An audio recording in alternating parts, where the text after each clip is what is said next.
Hello, everyone. I'm Kibin Aline, and today is Tuesday, December 12th. You are now watching Open, a program that brings the Bronx and New York City straight to you. Don't forget to stay connected with us via social media at BronxNet TV. Before we dive into our program, BronxNet is thrilled to mark 30 years of positive impact in the Bronx. Our latest venture, the BronxNet Media and Technology Studios in the South Bronx, represents our most significant step yet in bridging the digital gap. However, we can't do it alone. We need your support.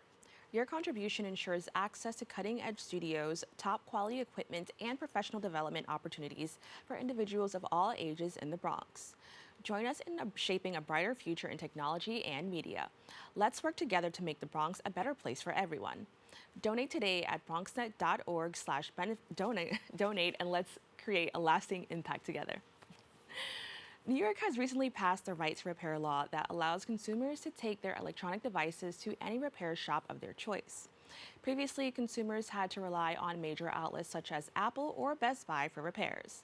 Chris Raymond, the deputy tech editor for Consumer Reports, joins me to discuss the benefits of this new law. Chris, thank you for joining me. Thank you, Kevin. Thanks for having me on. Now, I talked about it a little bit, but can you tell us a little bit more about the right to repair law? Yeah, sure. As you mentioned, it really gives you the freedom to decide where you want to take your phone or your laptop to get repaired. So, you don't have to go directly to Apple, for example, or to an authorized repair shop. You can go to the mom and pop store around the corner if there's somebody there that you trust. You can go to a place that will repair it as quickly as possible, and you can go to a place that will repair it at a price that you like rather than having to pay a premium for it at an authorized dealer. Now, I kind of want to talk a little bit about how it was previously. As I mentioned, you had to go to Apple, or as you mentioned, an authorized, institution. Can you talk a little bit about what they mean by authorized, and what was that experience like for people who owned maybe a laptop or any phones that needed repairs? Right. So that means that it was a, excuse me, an authorized dealer would have a sort of a partnership with the manufacturer, and they would have full access to the parts that you need to repair devices. They would have full access to the tools that you need. Oftentimes, there's specialized tools you need to open a phone, say, or a laptop. And more importantly, they would have access to the repair manuals, so they would know exactly what needed to be done to repair the device. What this does is tells manufacturers basically that they have to provide those parts, those tools, and those manuals to everybody. Now, last year, Governor Kathy Hochul signed the Digital Fair Repair Act. Can you tell me a little bit more about that?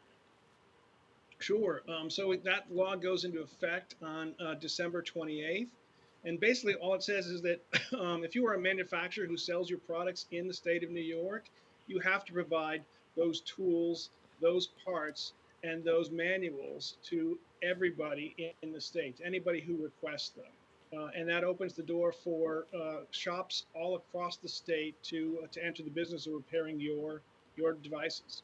Now, I know that they sound very similar. How has it impacted the creation of the right to repair law? Is it necessarily the same thing? Can you expand on that? Because I know there's two different names for them.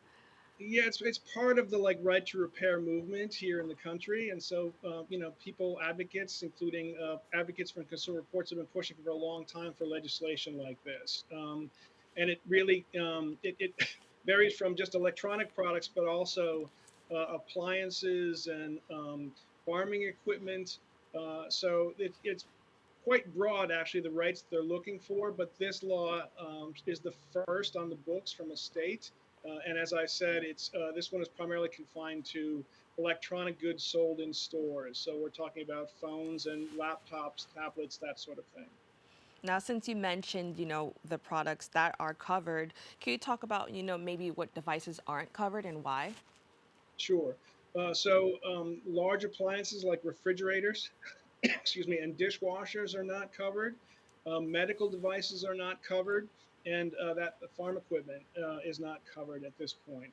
And I think it's just a matter of this is the first law on the books, as I said, and so this is a start. I think the hope is that we get to include those devices, but right now we were only able to kind of get the law passed for electronic products that are sold in retail stores.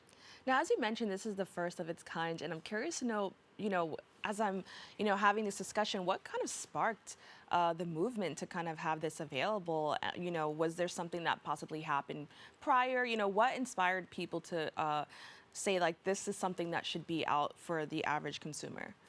Right. I think some of those places that I talked about, I think there were farmers who were interested in this right off the bat because tractors and things that they used to be able to repair have now become so technologically advanced that the manufacturers sort of insisted on doing the repairs themselves. You had the same thing happen, for example, with iPhones, right? So Apple wants you to kind of bring those phones to the Apple Store to get repaired.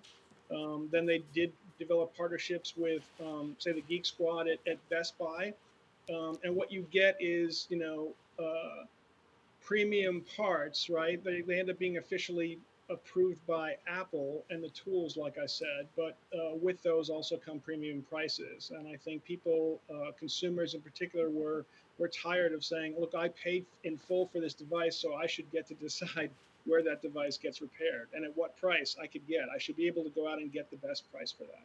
And we have research that suggests that families in New York will save up to $330 a year on average because of this law. I'm so glad that you mentioned that because as you talked about how expensive it could be. I could imagine this is just one of the many benefits to consumers. What are some other ways this will benefit consumers, as we kind of step into a future where the right to repair law is something that exists? Right. I think, as I mentioned a little bit earlier, I mean, the choice price is one big part of it. So you do get the chance to kind of save that $330 a year, which is no small thing for a family in New York. But you also get to decide then, do you want to take this? I mean, do you have to drive this across town, right, to an authorized dealership or find the Apple store that's nearest you? You have to wait a week till they can actually schedule the repair for you. Or can you find a place that will do it for you in 24 hours, right? So you have your phone back or your laptop back. These are like crucial tools for anybody that kind of works in this country. So um, you get the chance to kind of go out and find a place that will do it, the service fast for you. You get to work with somebody that you know and trust, somebody that's in your local community. And like I said, you get to save money. And you talked about local community. How is this also going to benefit, some very small businesses? I think that's going to be the big thing. I mean, like, honestly, it's very difficult to kind of repair your own phone. So it's sort of presented as like now you have the tools and the access to it, but it's very difficult to open up a phone. You need, um, you know, there's very tiny screws that are in there. They end up being like glued together. So if you're replacing the screen on a phone, it's a very delicate process to take the phone apart. And so this will make the tools that Apple has tools that make it much simpler to kind of take the phone apart and guarantee that you're not going to like mess with the wiring that's underneath. So you're not going to break the phone by doing that. And those tools will now be available to any shop in America. Or I'm sorry, any shop in New York City, or New York, I should say, the state of Right. New York. But Um, since you mentioned that, I kind of want to talk about, possibly the future of this. Right now, it's just in New York, but people are hoping that it does, go across the country. Can you talk about, maybe what are some plans to do in that regard? yes, absolutely. So there are 30, excuse me again. Sorry, there are 30 states that have now uh, created some form of legislation, not all of it passed. States like California and Minnesota have already passed laws that have not gone into effect yet. So this law in New York is the first one to go into effect. But you can expect that, once it goes into effect, even if those other laws are not adopted quickly, for a manufacturer, once you start providing the tools and the parts in New York City, it really doesn't make sense to kind of withhold them from the rest of the country. So I think people will start to benefit before those laws go into effect. And even bigger than that, those repair manuals that explain how to do it, the easiest way to distribute those is online. Right. And so it's very likely that will become available nationwide, on December 28th. Right. And I can imagine it's also much safer because prior to this, I know people were kind of doing their own like makeshift way to like fix phones and stuff online. And I could imagine this is just only going to make people a little bit more secure when they do try to do it themselves. Now, I want to talk about how it took several years to allow consumers to have access to this information so they could do this. Could you just talk about some of the challenges to get to the point to where we are right now? Sure. I mean, it took an awful lot of lobbying, as you can imagine, a lot of sort of pushback. So I know Consumer Reports was involved from the very beginning in the push for this in New York State. But we've worked with advocates and lobbyists across the country. We're heavily involved now in what's happening in California as well. So it's been a lot of effort on part of legislatures, I guess, and advocates, but you have an awful lot of consumers who are actually coming forward to do this as well. I don't know if you're familiar with it. There's an awful lot of repair shops, I'm sorry, repair cafes. So it's kind of a movement where people show up in churches and schools and welcome people to kind of bring their devices in, and they help them repair the devices there. Now, I'm not sure if you actually know this or if this was planned for, but I'm curious to know, is there going to be any effect to maybe some warranty if you do get it repaired at a non-authorized dealer type of place? Is there anything, in the works about that?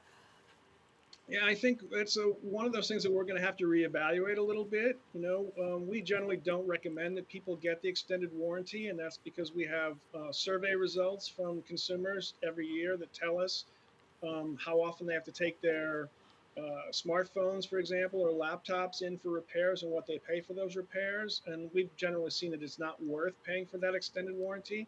But when you're talking about a phone these days, uh, because they're waterproof, because they have glass in the front and the back to help them charge. Those repairs can often get to replace a screen. It can cost you $500, $600. And so in instances like that, it makes sense sometimes to kind of get Apple Care or Samsung Care. Um, but we'll have to kind of see whether those repairs remain at $500 or $600 now, right? It's possible that they're going to come down. I would expect they don't go down a huge amount because I think the parts are still going to cost money, right? Those screens still cost a few $100s. Right. But we may see a drop in prices, and it may not be as necessary then to kind of get that extended warranty. Well, thank you so much. Before you go, can you just let people know once again when the law will go into effect and when can people, expect to receive these types of repairs in local shops? That's right. It goes into effect officially on December 28th. I'm not sure whether you'll see shops open for business on December 28th or 29th, but I do think you'll see those repair manuals online, and it won't take long for those parts to kind of make their way into those shops. All right. Well, Chris, thank you so much for joining me. Thanks, Kevin. I appreciate it. Now, if you would like to learn more information about Consumer Reports, please go to their website at www.cr.org or follow them on social media at Consumer Reports. Don't go away. We'll be back with more Open after this.